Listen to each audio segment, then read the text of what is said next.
Hello friend, स्वागत है आप सभी का अपने चैनल द एग्जाम तक पे। फ्रेंड, आज के इस वीडियो में हम लोग एडुटेरिया पब्लिकेशन का वॉल्यूम 2 का जो है प्रैक्टिस शीट नंबर 5 को कवर कराने वाले हैं। इससे पहले हमने ऑलरेडी जो है प्रैक्टिस शीट नंबर 1 से 4 तक कवर करा दिया है, जो कि बिहार एसएससी के लिए मोस्ट इंपॉर्टेंट है। और एडुटेरिया पब्लिकेशन से जो है बिहार एसएससी या फिर किसी भी बिहार के एग्ज़ाम में अधिक से अधिक प्रश्न जो है ये मिलते हैं। तो आप लोग जो है प्रैक्टिस शीट नंबर 5 को आज ज़रूर देखिए। इससे पहले जो है अगर आप लोग प्रैक्टिस शीट नंबर 1 से 4 तक नहीं देखे हैं तो चैनल के प्लेलिस्ट या फिर इस वीडियो के डिस्क्रिप्शन में उसका लिंक दे दिया जाएगा। वहां से जो है आप लोग बिहार एडुटेरिया पब्लिकेशन का वॉल्यूम 2 का प्रैक्टिस शीट नंबर 1 से 4 तक देख सकते हैं। इससे पहले हमने ऑलरेडी जो है एडुटेरिया पब्लिकेशन का वॉल्यूम 1 का जो है प्रैक्टिस शीट नंबर 1 से 15 तक करा दिया है। उसका भी जो है लिंक मैं इस वीडियो के डिस्क्रिप्शन या फिर आप लोग चैनल के प्लेलिस्ट में जाकर देख सकते हैं। तो चलिए फ्रेंड, आज के इस वीडियो में हम लोग वॉल्यूम 2 का जो है प्रैक्टिस शीट नंबर 5 को कवर करते हैं। फ्रेंड, मैं आप लोगों को बता दूं कि अगर आप लोग बिहार एसएससी या फिर बिहार के किसी भी गवर्नमेंट एग्जाम की तैयारी कर रहे हैं तो आप लोग जो है मेरे चैनल से जुड़ जाइए, चैनल को सब्सक्राइब कर दीजिए, साथ ही जो है बेल आइकन को भी प्रेस कर लीजिएगा। तो चलिए फ्रेंड, आज के वीडियो को अब हम लोग स्टार्ट करते हैं। आज का पहला प्रश्न है कि निम्नलिखित के आधार पर हिमालयी नदी की प्रायद्वीपीय नदी की तुलना करें। हिमालयी नदी और प्रायद्वीपीय नदी की तुलना करने की बात कर रहा है। पहला कथन में है कि अधिकांश हिमालयी नदियां बारहमासी है, जबकि अधिकांश प्रायद्वीपीय नदियां ये वर्षा पर निर्भर करती है। ये कथन बिल्कुल सही है, क्योंकि हिमालयी नदी में जो है ये हिमालयी नदी बारहमासी होती है, जबकि प्रायद्वीपीय नदी ये जो है वर्षा होती है तभी इसमें जल आते हैं, जबकि हिमालयी नदियाँ में जो है हमेशा जल की मात्रा भरी हुई रहती है। और अगला कथन है कि हिमालयी नदियाँ की ढाल प्रायद्वीपीय नदी की तुलना में अधिक खड़ा है। ये भी कथन है जो बिल्कुल सही है। हिमालयी नदी की ढाल होती है जो प्रायद्वीपीय नदी की तुलना में अधिक खड़ी होती है। अगला है कि प्रायद्वीपीय नदी हिमालयी नदी की तुलना में अपने रास्ते में जो है अधिक क्षरण का कारण बनती है। ये जो कथन है ये बिल्कुल गलत है। प्रायद्वीपीय नदियों की बात करें तो प्रायद्वीपीय नदियाँ जो है ये चट्टाने क्षेत्र की तुलना में मुलायम होती है, साथ ही हिमालयी नदियाँ में जो है अधिक गतिशील होती है। ये जो ऑप्शन गलत है, तो इसका राइट आंसर जो है केवल 1 और 2 हो जाएगा। ऑप्शन नंबर ए इसका राइट आंसर हो जाएगा। अगला प्रश्न है कि राजस्थान में स्थित खेतड़ी खदान किसके लिए प्रसिद्ध है। राजस्थान में स्थित खेतड़ी खदान की बात करें, ये जो है तांबा के लिए प्रसिद्ध है। तांबा ऑप्शन ए इसका राइट आंसर हो जाएगा। राजस्थान का खेतड़ी खदान जो कि तांबा उत्पादन के लिए प्रसिद्ध है। खेतड़ी राजस्थान में ये जयपुर जिले के अंतर्गत जयपुर नगर से 80 किलोमीटर जो है 80 मील उत्तर में स्थित है, जो कि 128 किलोमीटर दूरी पर है। और खेतड़ी भारत का एकमात्र तांबा उत्पादक संस्थान जो कि हिंदुस्तान कॉपर लिमिटेड है। इस वजह से जो है यह देश के विशेष स्थान कहलाता है। तांबा उत्पादन में अग्रणी मध्य प्रदेश एवं भंडारण में अग्रणी जो है ये राजस्थान है। अगर उत्पादन में पूछे तो मध्य प्रदेश अग्रणी है और भंडारण पूछे तो राजस्थान हो जाएगा। अगला प्रश्न है कि अंडमान निकोबार द्वीप में गद्दीदार चोटी यानी सैंडल पीक कहाँ स्थित है। सैंडल पीक की बात करें तो सैंडल पीक जो है ये अंडमान निकोबार द्वीप समूह में उत्तरी अंडमान में स्थित है। उत्तरी अंडमान ऑप्शन डी इसका राइट आंसर हो जाएगा। और इसकी ऊंचाई की बात करें तो इसकी ऊंचाई जो है 738 मीटर है। तो ये भी आप लोग जरूर याद रखिएगा। अगर आपसे पूछे माउंट थुलियर ये कहाँ स्थित है, ये जो है ग्रेट निकोबार में स्थित है और इसकी ऊंचाई 642 मीटर है। माउंट डिओवाली इसकी ऊंचाई जो है 515 मीटर है और ये जो है मध्य अंडमान में स्थित है। माउंट कोयोबो की बात करें, ये जो है दक्षिणी अंडमान में स्थित है और इसकी ऊंचाई 460 मीटर है। माउंट हैरियट पूछे, माउंट हैरियट जो है ये दक्षिणी अंडमान में स्थित है जो कि 450 मीटर ऊंची है। ये सारे पॉइंट को आप लोग जरूर याद रखिएगा। अगला प्रश्न है निम्नलिखित में से कौन सा राज्य है जिसकी अंतर्राष्ट्रीय सीमाएं 3 देशों के साथ सीमा साझा नहीं करती है। 3 देशों के साथ सीमा जो साझा करती है ये जो है पश्चिम बंगाल है, सिक्किम है और अरुणाचल प्रदेश। ये जो राज्य हैं ये 3 देशों के साथ सीमा साझा करती है। परंतु मिजोरम की बात करें तो ये जो है केवल 2 राज्य के साथ सीमा साझा करती है। मिजोरम जो है बांग्लादेश और म्यांमार के साथ सीमा साझा करती है। अगला प्रश्न है निम्नलिखित में से कौन सा राजस्थान का मरुस्थलीय जिला नहीं है। कोटा की बात करें, ये जो है ये राजस्थान का मरुस्थलीय जिला नहीं है। राजस्थान में टोटल जो है मरुस्थलीय 12 जिले हैं। इसमें से बाड़मेर, जैसलमेर, चुरू ये जो है निम्नलिखित है। अगला प्रश्न है कि निम्न में से किस महाद्वीप में सबसे अधिक देश है। सबसे अधिक देश की बात करें तो अफ्रीका महादेश में जो है सबसे अधिक देश है। अफ्रीका महादेश की बात करें, इसमें जो है टोटल अफ्रीका महादेश में कुल 54 स्वतंत्र देश हैं। एशिया की बात करें, एशिया में जो है टोटल 48 देश हैं। उत्तरी अमेरिका की बात करें, इसमें जो है 23 देश हैं। और यूरोप की बात करें तो यूरोप में जो है टोटल 44 देश हैं। तो आप लोग इसे जो है ज़रूर याद रखिएगा। और फ्रेंड, अगर वीडियो आप लोगों को अच्छी लग रही है तो वीडियो को लाइक कर देंगे, और अभी तक चैनल को सब्सक्राइब नहीं किया तो चैनल को भी सब्सक्राइब कर देंगे। अगला प्रश्न, निम्नलिखित में से कौन सा विश्व का कहवा पतन के नाम से जाना जाता है? विश्व का कहवा पतन की बात करें तो कहवा पतन के नाम से जो है ये सेंटोस को जाना जाता है। सेंटोस, ऑप्शन बी इसका राइट आंसर हो जाएगा। सेंटोस जो कि ब्राज़ील का एक समुद्री बंदरगाह है, जहां में विश्व में सर्वाधिक कॉफ़ी का निर्यात किया जाता है। इस कारण इसे जो है विश्व का कहवा पतन कहा जाता है। दक्षिणी अमेरिका का ब्राज़ील विश्व में सर्वाधिक कॉफ़ी उत्पादन करने वाला देश है, जो कि ब्राज़ील के कहवे के बागों को फजेंडा कहा जाता है। अगला प्रश्न है कि भारतीय संविधान की प्रस्तावना किस प्रकार की न्याय की बात नहीं की गई है? किस प्रकार की न्याय की बात नहीं की गई है? इसमें जो है लोकतांत्रिक ये जो है ये बात नहीं की गई है। लोकतांत्रिक जो है ये न्याय की बात नहीं है। भारतीय संविधान की प्रस्तावना में सामाजिक, आर्थिक और राजनैतिक ये सभी जो है बात की गई है, परंतु लोकतांत्रिक जो है ये बात नहीं की गई है। अगला प्रश्न है कि एक पंचायत समिति किस स्तर पर एक पंचायती राज संरचना की संचालन करती है? पंचायती राज संरचना की संचालन की बात करें तो ये जो है ब्लॉक स्तरीय निकाय करती है। ब्लॉक स्तरीय निकाय, ऑप्शन ए इसका राइट आंसर हो जाएगा। 73वां संविधान संशोधन जो कि 1993 द्वारा जोड़े गए संविधान के अनुच्छेद 243 के बी में पंचायत राज व्यवस्था के 3 स्तरीय संरचना का उल्लेख किया गया है। इसमें शामिल हैं ग्राम स्तर ग्राम पंचायत, ब्लॉक स्तर पर पंचायत समिति और जिला स्तर पर जिला पंचायत। ये आप लोग जरूर याद रखिए। अगला प्रश्न है कि 1946 ईस्वी में गठित अंतरिम सरकार के मंत्रिमंडल में वित्त विभाग किसे सौंपा गया था? ये बार बार रिपीटेड क्वेश्चन है, पिछले बार भी जो है सीट में आया था। 1946 का अंतरिम सरकार का मंत्रिमंडल आप लोग जरूर एक बार देख लीजिएगा। इसमें वित्त मंत्री की बात करें तो वित्त विभाग जो है, वित्त विभाग ये लियाकत अली के पास था। तो लियाकत अली, ऑप्शन सी इसका राइट आंसर हो जाएगा। 2 दिसंबर 1946 को आंतरिक रूप से भारत में नवनिर्वाचित संविधान सभा में हुआ था। इसमें अंतरिम सरकार की सदस्य की बात करें तो पंडित जवाहरलाल नेहरू को कार्यकारी परिषद के उपाध्यक्ष, विदेश विभाग, राष्ट्रमंडल से संबंधित मामले, ये सभी जो है ये पंडित जवाहरलाल नेहरू जी के पास था। आप लोग ध्यान से सुनिएगा। गृह एवं सूचना एवं प्रसार मंत्री ये जो है वल्लभ भाई पटेल थे। रक्षा मंत्री बलदेव सिंह थे। शिक्षा जो है, शिक्षा मंत्री ये श्री राजगोपालाचारी थे। खाद्य एवं कृषि मंत्री राजेंद्र प्रसाद थे। रेलवे मंत्री आसफ अली, श्रम मंत्री जगजीवन राम और वित्त मंत्री जो कि लियाकत अली थे। ये सारे पॉइंट को आप लोग लिख कर याद रख लीजिएगा। अगला प्रश्न है, निम्नलिखित में से कौन सा मूल अधिकार केवल भारत के नागरिकों को प्राप्त है? भारत के नागरिकों को प्राप्त मूल अधिकार की बात करें तो अभिव्यक्ति का अधिकार जो है ये केवल भारतीयों को प्राप्त है। भारतीय संविधान में कुछ मूल अधिकार केवल जो है भारतीयों को प्राप्त है, जैसे कि अनुच्छेद 15, अनुच्छेद 16, अनुच्छेद 19, अनुच्छेद 29 और अनुच्छेद 30, ये सभी जो है केवल भारतीयों को ही प्राप्त है। अगला प्रश्न है कि भारत के संविधान कौन सा अनुच्छेद भारतीय निर्वाचन आयोग की स्थापना से संबंधित है? भारतीय निर्वाचन आयोग की स्थापना से संबंधित अनुच्छेद की बात करें तो अनुच्छेद 324 जो है ये भारतीय निर्वाचन आयोग की स्थापना से संबंधित है। तो अनुच्छेद 324 ऑप्शन है इसका राइट आंसर हो जाएगा। भारतीय संविधान के भाग 15 के अंतर्गत जो है अनुच्छेद 324 में भारतीय निर्वाचन आयोग के प्रावधानों का वर्णन है। भारत का चुनाव आयोग एक जो है स्वतः संवैधानिक आयोग है, जो कि केंद्र तथा राज्यों में निष्पक्ष चुनाव को निष्पादित करता है। और इसकी स्थापना जो है, चुनाव आयोग की स्थापना 25 जनवरी 1950 को हुआ था। 25 जनवरी को इसकी स्थापना हुई थी। अगला प्रश्न है, निम्नलिखित भारतीय राज्यों में से किसकी राज्य विधानसभा के सदस्यों की संख्या अधिक है? किसमें राज्य विधानसभा में सदस्यों की संख्या अधिक की बात कर रहा है? ये जो है ऑप्शन के हिसाब से यहाँ पे हिमाचल प्रदेश हो जाएगा। हिमाचल प्रदेश में जो है टोटल राज्य विधानसभा की सीटों की संख्या जो कि 68 है।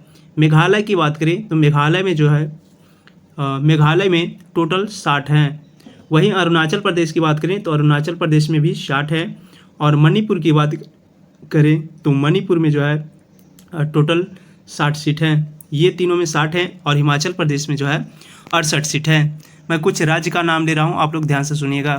अरुणाचल प्रदेश में 60, हिमाचल प्रदेश में 68, मणिपुर में 60, मेघालय में 60, सबसे अधिक जो है ये यूपी में है जो कि 403 विधानसभा की सीटें हैं। और सबसे ज़्यादा कहाँ है तो यूपी में जो कि 403 है।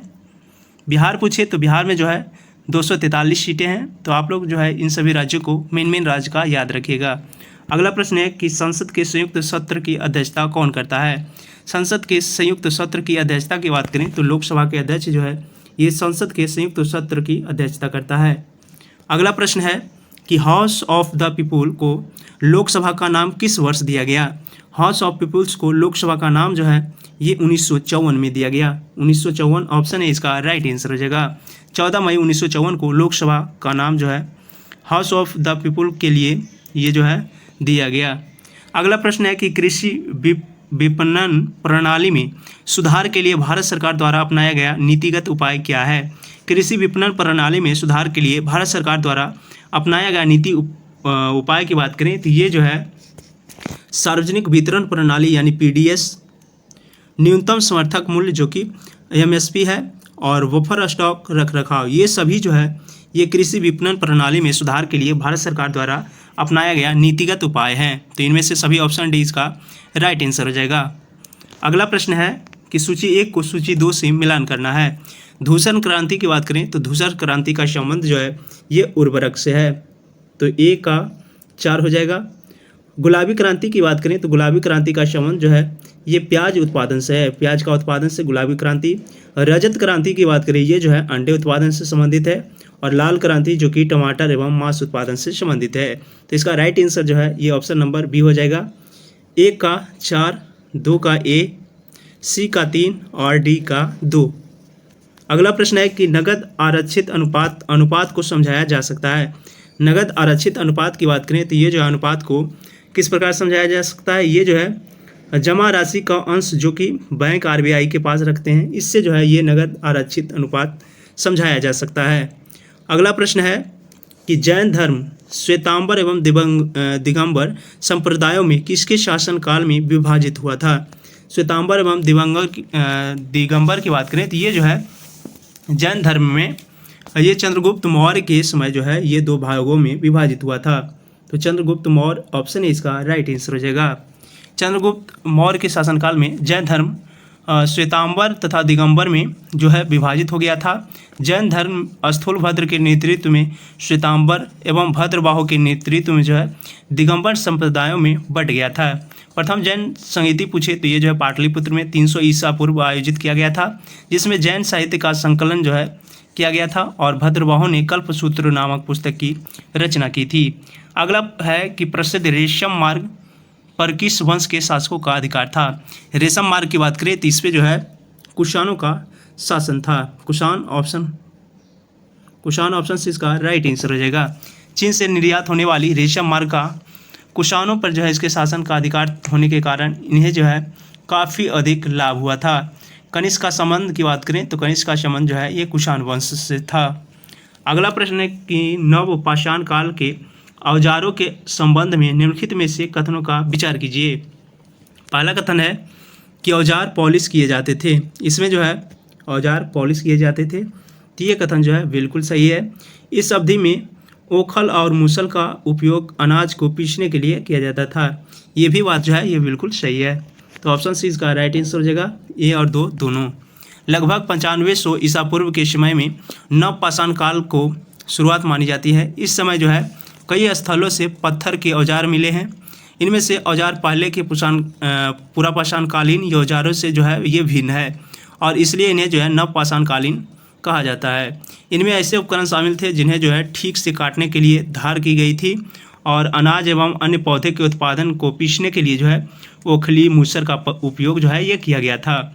ओखली और मूसल का उपयोग जो है अनाज को पीसने के लिए हजारों साल बाद जो है आज भी किया जाता है। साथ ही बात करें इसमें तो पुरापाषाण प्रकार के उपकरण बनाए गए। इसमें जो है कई प्रकार का उल्लेख मिलता है जो कि हड्डियों से बनी हुई होती है। अगला प्रश्न है कि हर्षवर्धन को नर्मदा नदी के तट पर किसने रोका। हर्षवर्धन को नर्मदा नदी के तट पर जो है पुलकेशिन द्वितीय के द्वारा रोका गया था। हर्षवर्धन मगध का संभवतः बंगाल को जीतकर उन्हें जो है पूर्व में जितना सफलता मिली थी, जितनी जो है सफलता अन्य जगहों पर नहीं मिली, उन्होंने नर्मदा नदी को पार कर दक्कन की ओर आगे बढ़ने की कोशिश की। तब चालुक्य नरेश जो कि पुलकेशिन द्वितीय ने इसे जो है रोक दिया था। अगला प्रश्न है कि मोहम्मद गौरी ने किस युद्ध में पृथ्वीराज चौहान को हराया था। मोहम्मद गौरी की बात करें तो मोहम्मद गौरी ने तराइन का द्वितीय युद्ध में पृथ्वीराज चौहान को जो है हराया था। तो ऑप्शन 20 का राइट आंसर हो जाएगा तराइन का द्वितीय युद्ध। और तराइन का द्वितीय युद्ध की बात करें तो ये जो है 1192 में हुआ था। प्रथम युद्ध जो कि 1191 में हुआ था। तराइन का प्रथम युद्ध जो कि मोहम्मद गौरी और पृथ्वीराज चौहान के बीच हुआ था, इसमें जो है मोहम्मद गौरी पृथ्वीराज चौहान को पराजित किया था और द्वितीय युद्ध में जो है मोहम्मद गौरी पृथ्वीराज चौहान को पराजित किए थे।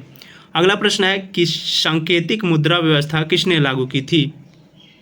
सांकेतिक मुद्रा की बात करें तो ये जो है मोहम्मद बिन तुगलक के द्वारा जारी किया गया था, यानी लागू किया गया था। तो मोहम्मद बिन तुगलक, ऑप्शन डी इसका राइट आंसर हो जाएगा। ऑप्शन डी मोहम्मद बिन तुगलक। अगला प्रश्न है कि मध्यकालीन भारत में खराज किससे संबंधित था। खराज की बात करें तो खराज जो है ये भूमि कर से संबंधित था। भूमि कर, ऑप्शन डी इसका राइट आंसर हो जाएगा। मध्यकाल में गैर मुस्लिमों से लिया जाने वाला भूमि कर जो कि खराज कहा जाता था। मुस्लिम से लिए जाने वाला भू राजस्व को उस्र कहते थे, जो इसे जो है ज़कात मुस्लिम से लिए जाने वाला एक धार्मिक कर था जो कि संपत्ति का 40वां हिस्सा होता था। अगला प्रश्न है कि किसने कहा था कि 1857 की घटना का प्रारंभ धर्म के संघर्ष के रूप में हुआ था और उस घटना का अंत जो है स्वतंत्रता संग्राम के रूप में हुआ। ये जो कथन है ये कथन एसएन सेन की है। एसएन सेन, ऑप्शन है इसका राइट आंसर हो जाएगा।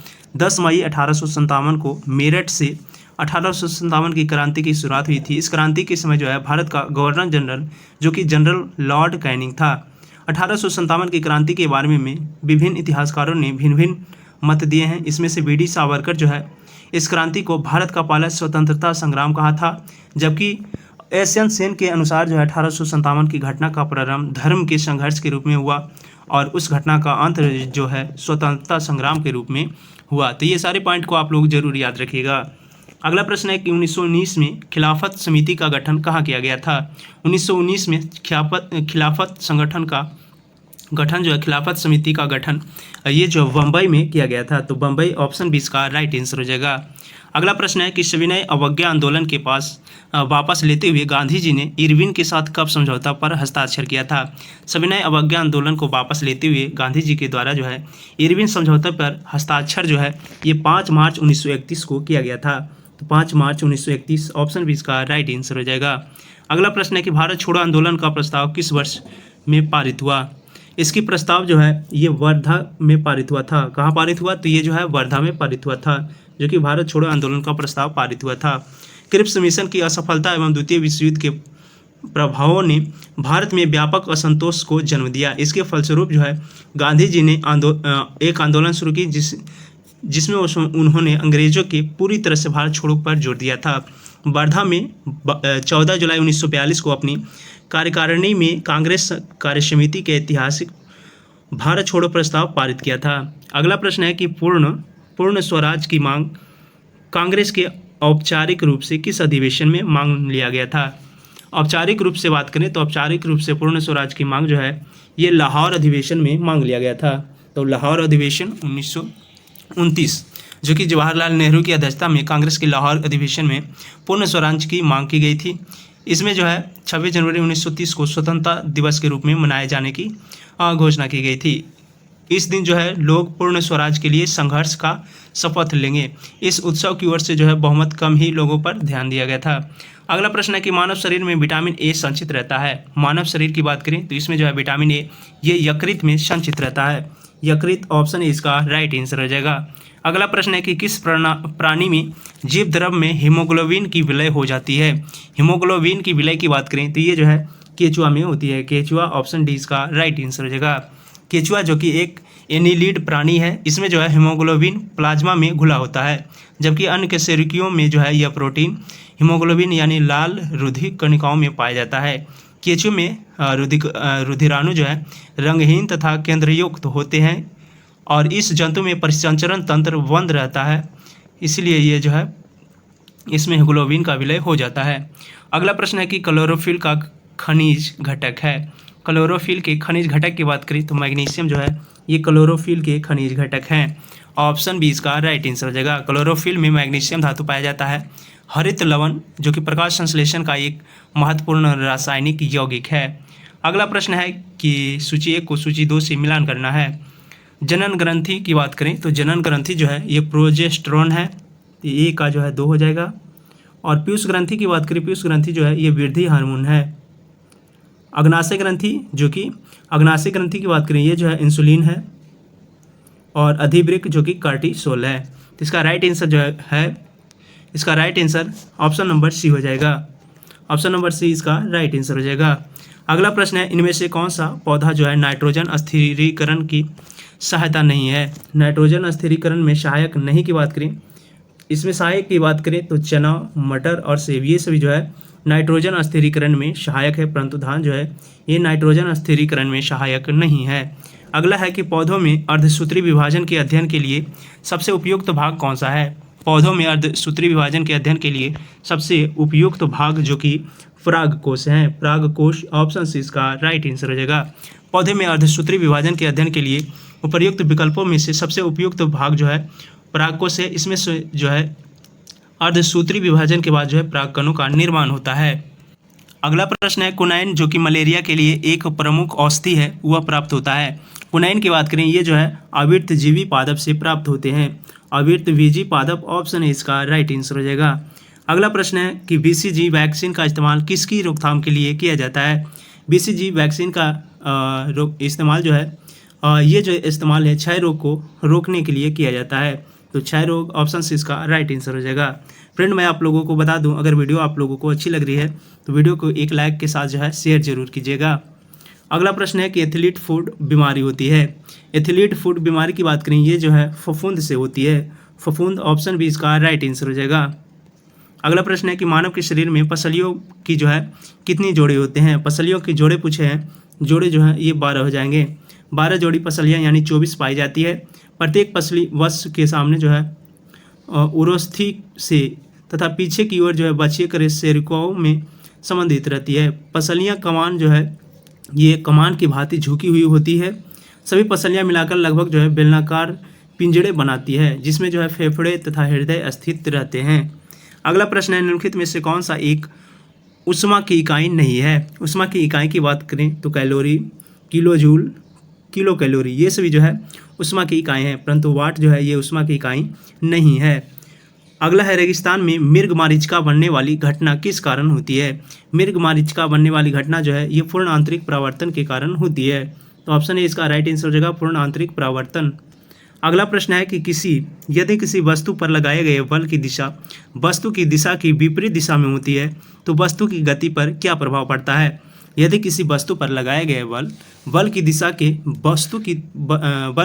वस्तु की दिशा के विपरीत दिशा में होती है तो वस्तु पर गति का प्रभाव जो है ये कम हो जाती है।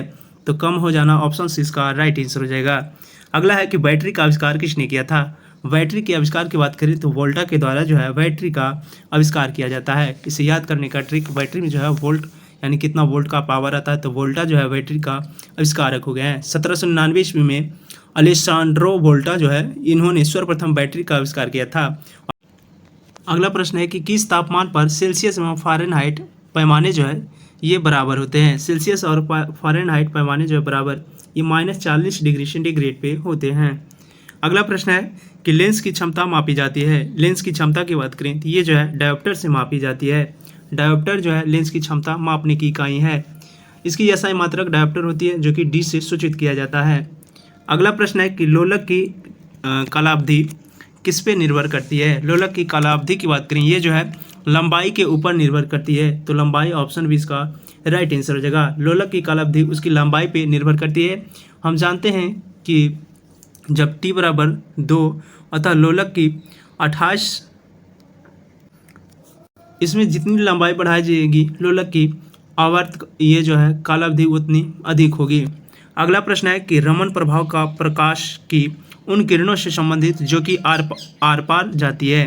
ये जो है ये सभी पारदर्शी माध्यम हो जाएंगे। तो सभी पारदर्शी माध्यम के जो है रमन प्रभाव ये प्रकाश की उन किरणों को संबंधित करता है। रमन प्रभाव के अनुसार जो है एकल तरंगदैर्घ्य प्रकाश किरणें जब किसी भी पारदर्शक माध्यम से जैसे कि ठोस, द्रव, गैस से गुजरती है तब इसकी परिकिरणन किरणों का अध्ययन किए जाए तो जो है इसमें मूल प्रकाश की किरणों में अतिरिक्त अस्थिर अंतर पर बहुत कम तीव्रता की किरणों भी जो है उपस्थित होते हैं। इन किरणों को जो है रमन किरणें कहते हैं। अगला प्रश्न है कि चांदी की वस्तुएं अधिक समय तक खुले में रहने पर बढ़ने के कारण काली हो जाती है।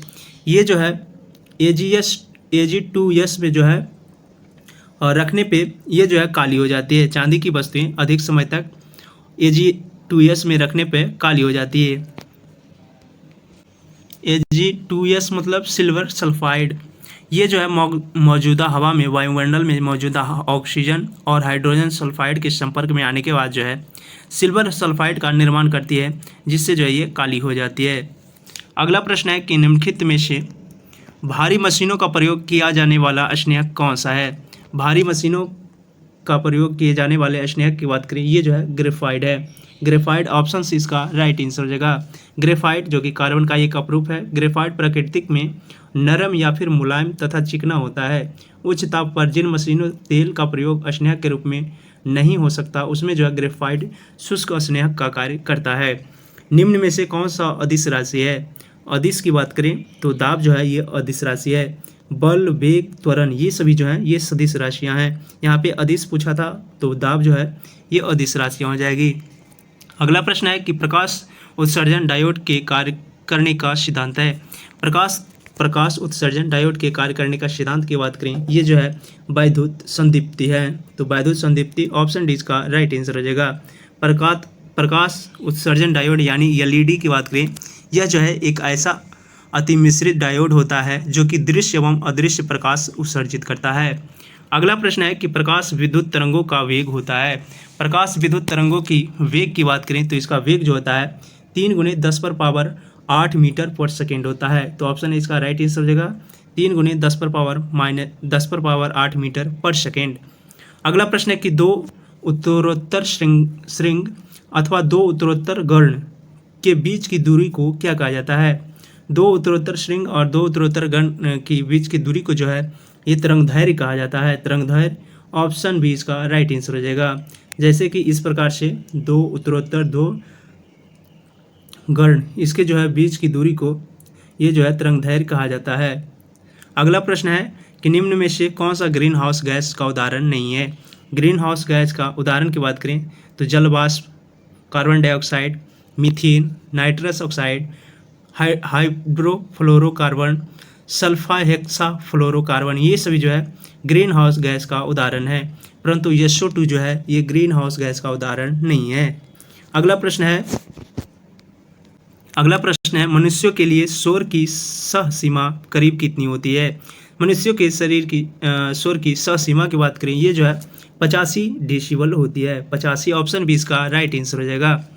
साधारण बातचीत में ध्वनि की तीव्रता जो है 30 से 60 डेसिबल होता है। सोते हुए व्यक्ति की जगाने के लिए 50 डेसिबल की ध्वनि पर्याप्त होती है। 80 डेसिबल की शोर में लगातार रहना हानिकारक सिद्ध होता है और 90 डेसिबल किसी भी शोर को बर्दाश्त करने की अधिकतम सीमा होती है। अगला प्रश्न है कि निम्नलिखित में से कौन सा कार्बोहाइड्रेट जंतुओं में ऊर्जा को भंडार माना जाता है। ऊर्जा का भंडार जो है कार्बोहाइड्रेट जंतुओं में माना जाता है ये जो है ग्लाइकोजन को माना जाता है। ग्लाइकोजन ऑप्शन से इसका राइट आंसर हो जाएगा।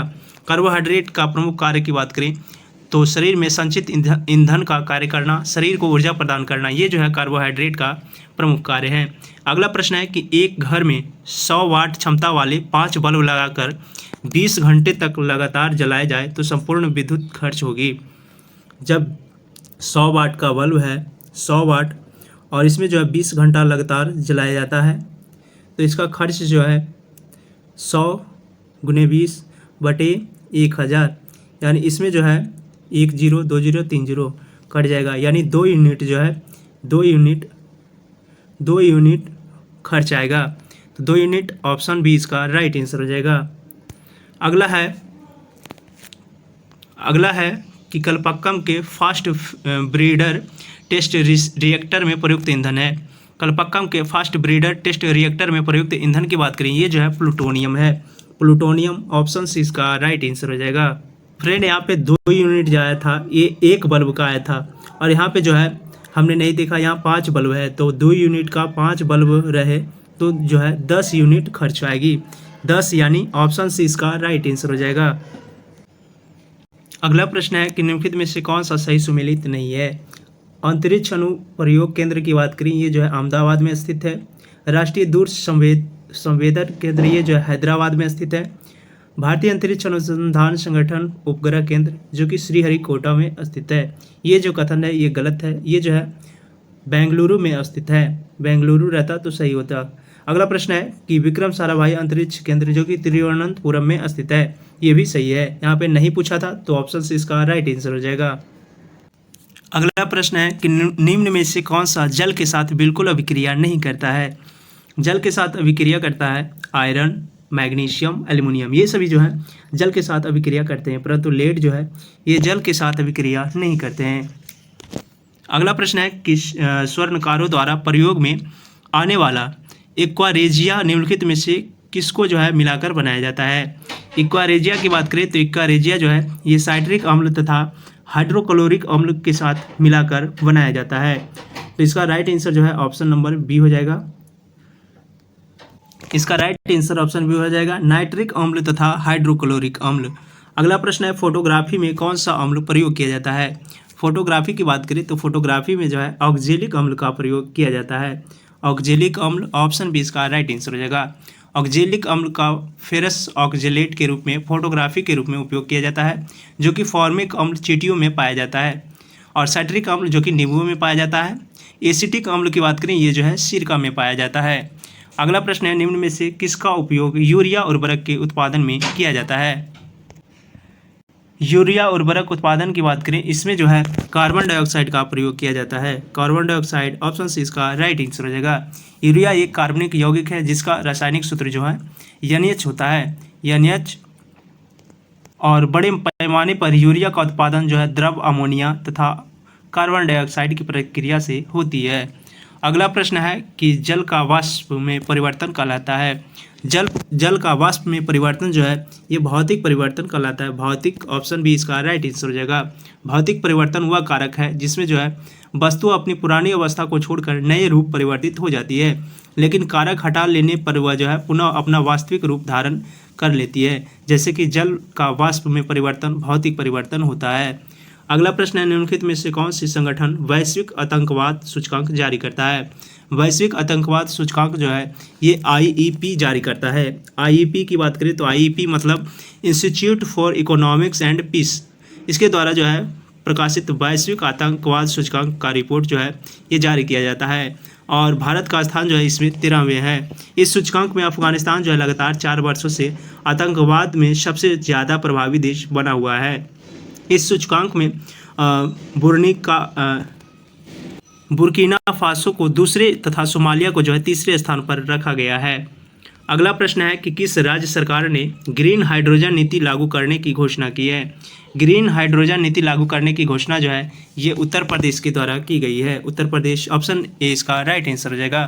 ग्लोबल वार्मिंग और जलवायु परिवर्तन के खतरे को देखते हुए उत्तर प्रदेश के मुख्यमंत्री योगी आदित्यनाथ ने स्वच्छ और ऊर्जा उत्पादन के स्रोतों को बढ़ावा देने के लिए ग्रीन हाइड्रोजन नीति लागू करने की घोषणा की है। अगला प्रश्न है कि भारतीय स्टेट बैंक यानी SBI ने हाल ही में किसे अपना ब्रांड एम्बेसडर बनाया है। SBI के ब्रांड एम्बेसडर जो है हाल ही में MS धोनी को बनाया गया है। MS धोनी, ऑप्शन बी इसका राइट आंसर हो जाएगा।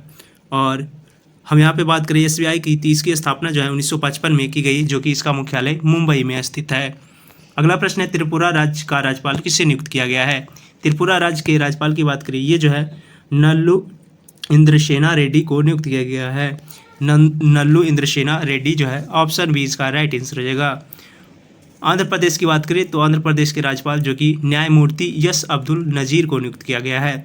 बिहार के पूछे तो बिहार का राज्यपाल जो है राजेंद्र विश्वनाथ आर्लेकर हैं, और उड़ीसा के राज्यपाल जो कि रघुवर दास हैं। झारखंड के राज्यपाल जो कि CP राधाकृष्णन है।